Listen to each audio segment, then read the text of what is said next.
কৃষ্ণ শ্ৰীমদ ভাগৱত দ্বিতীয় স্কন্ধ লীলা অৱতাৰ কথন দুলৰী। কৃষ্ণ কথা শুনি আনন্দিত মুনি অকিঞ্চিত শংকিত মনে যদি গোবিন্দৰ লীলা চৰিতৰ অন্ত নপায়ে কুজনে ৰাম তেবে অজ্ঞজনে তৰিব কেমনে সংসাৰ দুখ নিকাৰ হৰি হৰি বিধি নভৈলে সিদ্ধি পাতো কি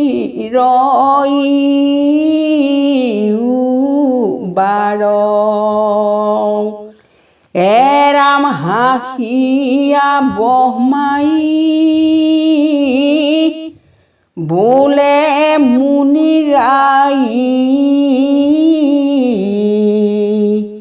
নকৰিবা মনে দুখ কৃষ্ণৰ কৃপাত মিলিবে সাক্ষাৎ লোকৰ সমস্তে সুখ ৰাম কপট এৰিয়া সাধু সংগ লয়া সাৱধান কৰি মন আন দেৱ চাৰি যিটো নৰ নাৰী কৃষ্ণত লয় শৰণ ৰাম তেবে তা সম্বাদ মিলয় সাক্ষাৎ কৃষ্ণৰ কৃপা অপাৰ মায়া দূৰ হয় মিলে মহোদয় সুখতে তৰে সংসাৰ কৈবো কিবা আৰ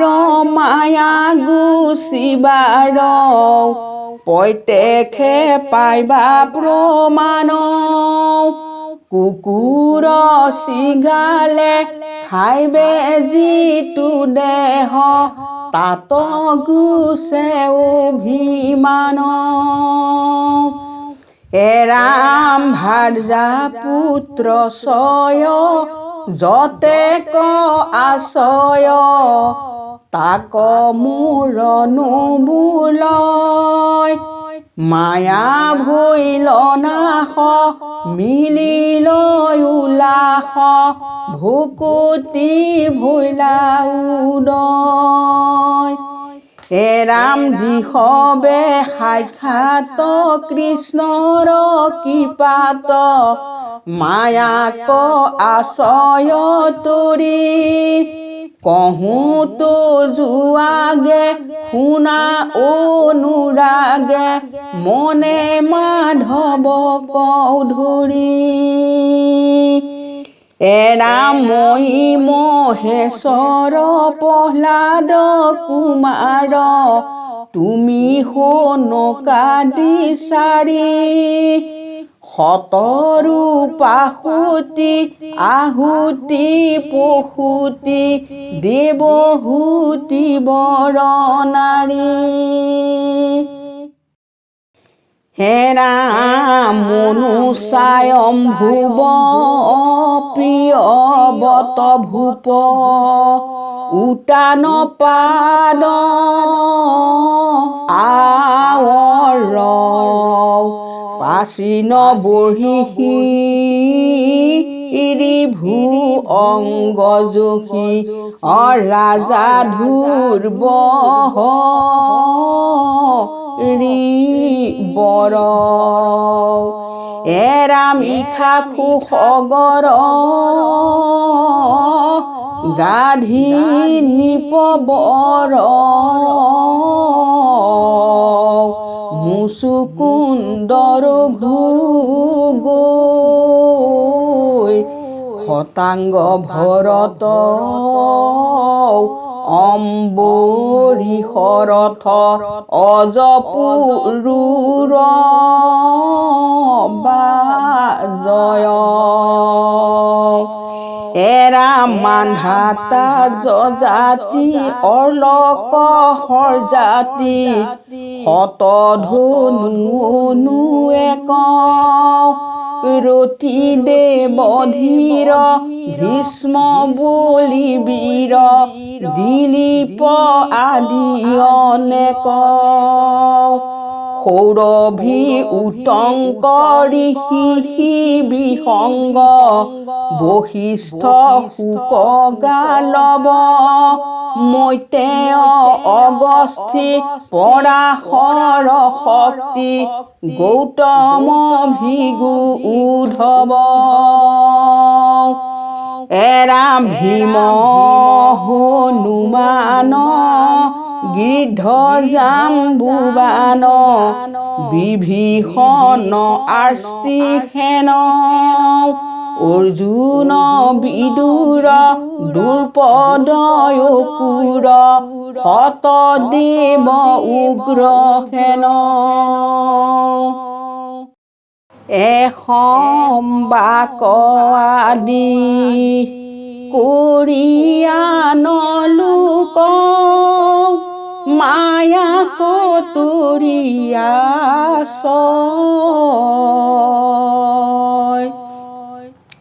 কৃষ্ণৰ কৃপাই সংসাৰ এৰাই লোভি আছে মহোদয় এৰাম ইষ্টি শূদ্ৰ গণ অধম যৌৱন আনুজাতি পাপী নৰে হুয়া তৎপৰ বৈষ্ণৱ জনৰ যদি শিল শিখা ধৰে এৰাম ইহবু মায়াক তৰিয়নাৱাহে পাৱয় হৰি ভকতি বৈষ্ণৱ সমৰ মহিমা বিস্তৰ কি কৰিব তাংক সম্প্ৰতি এৰাম পশু পক্ষী চয় সৎসংগে তৰয় মনুষ্যৰ কোন লেখা সাধুহে সমস্তে লোকৰ সুহৃদ আপোনাতো তুমি দেখা এৰাম মুক্ত জীৱামুনি পুছিলাই আপুনি কহিলো সমস্তে তাক কৃষ্ণ বিনে আৰ নাহি কিছু সাৰ এহি কহো বেদ বাক এৰাম কৈলো ভাগৱত তোমাৰ আগত কৃষ্ণ নাম মাত্ৰ সাৰ অমূত ভগৱন্তে পূৰ্বে কহিছন্ত মহিমাৰ নাহি পাৰ হে ৰাম তুমি সৰ্বজান ইটো শাস্ত্ৰখান প্ৰচাৰ কৰালো কত অজ্ঞান গুচুক জগত তৰুক মিলুক ভক্তি কৃষ্ণত হে ৰাম কিন্তু মুনিবৰ ভকতিৰ হৰ বিঘাত হেন নহয় অচাৰি জ্ঞান কৰ্ম কৃষ্ণ সেৱা ধৰ্ম কৰিবা মাত্ৰ উদয় হে ৰাম মায়াক আশ্ৰয় কৰি কৃপাময় কৰা নানা লীলাচয় তাহাৰ শ্ৰৱণ কৰিতে কীৰ্তন কৃষ্ণ পদে ৰতি হয় হে ৰাম এতেকে তোমাত কহিলো সাক্ষাৎ কিছু কৃষ্ণ লীলা জহ তেবে হেলোকৰ হৈবে ক কৃষ্ণৰ চৰণত প্ৰেম ৰহ হে ৰাম এতেক বুলন্তে নয়ন ৰহন্তে বহিবে ক লৈলা জল হৰি পদ হৃদি ধৰি মৌনে বিধি ভৈলন্ত প্ৰেমে বিবল হে ৰাম ব্ৰহ্মাৰ মুখত কৃষ্ণ লীলা যত শুনি মুনি কৃপাময় উপজিল ভাব পুলকিত গাৱ নেত্ৰৰ নিৰজুৰ হে ৰাম দিয়া কৃষ্ণ ডাক উঠি বিধতাক অষ্টাংগে কৰিলা নতি চৰণৰ ধূলি শিৰে লৈলা তুলি কৰিলা স্তুতি ভকতি হে ৰাম বিনাক বজাই কৃষ্ণ গুণ গাই আনন্দে ৰহিলা তথা কৃষ্ণ প্ৰসাদত ভৈলা সমাপত সপ্তম অধ্যায় কথা এৰাম আত অনন্তৰে পুছে নিপবৰে শুকৰ চৰণ চাই শুনা মহামুনি কৃষ্ণ কথা শুনি মোৰ তৃষ্ণা বাহি যায় বিধতাৰ বাণী মনে অনুমানি অনাৰদ মহা মহন্ত ভক্তি কহে মাত্ৰ ভাগৱত শাস্ত্ৰ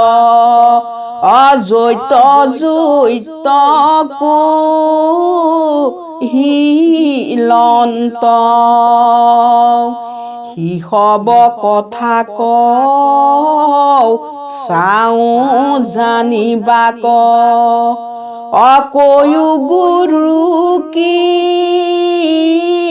পাকুৰি এৰিবু দেহক কৃষ্ণ চৰণক অজিমতে মন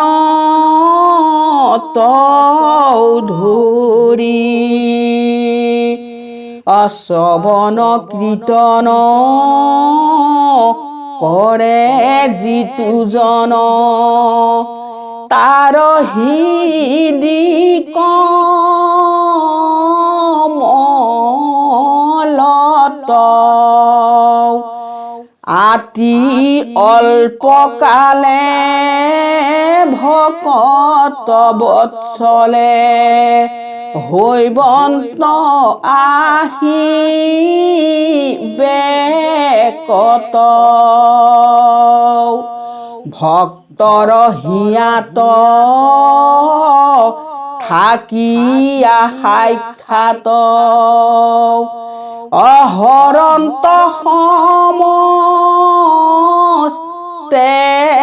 মল যেন জলচয় সৰতে কৰয় নিৰ্মল আতি উজ্জ্বল হে ৰাম কৃষ্ণ সেৱা ধৰি মন শুদ্ধ কৰি নেৰে কৃষ্ণ পদ আৰ যেন পৰবাসী ৰৈ লগিহে আহি এৰায়া দুখ নিকাৰ হে ৰাম এতেকে আমাৰ কুল দেৱতাৰ কহিও চৰিত্ৰ কৃষ্ণ কথা শুনি থাকো মই মুনি হেন বা ভাগ্যমি লয় এ ৰাম সুতে শৌনকত কন্ত হৰিহত এহি মতে নিপবৰ সভাৰ মধ্যত সাদৰে শুকত কৰিলা প্ৰশ্ন বিস্তৰ হে ৰাম প্ৰশ্ন ছয় শুনি শুক মহামুনি আতি আনন্দিত ভৈলা কৃষ্ণৰ চৰণ স্মৰিয়ে কমন ভাগৱত কৈবে লৈলা ৰাম পদ্ম কলপত ব্ৰহ্মাৰ আগত কৃষ্ণে কহিলন্ত যত হব কাহিনী শুক মহামুনি ৰাজাত কৰা বেকত এৰা শুনা নৰ নাৰী এক মন কৰি অগোবিন্দ ৰঘু নচয় অপতিত কত্ৰাণ কৃষ্ণ বিনে আন একোমতে নাহি কয় সংসাৰ নিকাৰ তৰা এহিবাৰ অমুখে লৈ আহ নাম কৃষ্ণৰ কিংকৰে ৰুচিলা শংকৰে ডাকি বোলাৰা ৰাম কৃষ্ণ শংকৰ গুৰু হৰি ৰাম ৰাম হৰি ৰাম ৰাম কৃষ্ণ কৃষ্ণ অ হৰি অ ৰাম।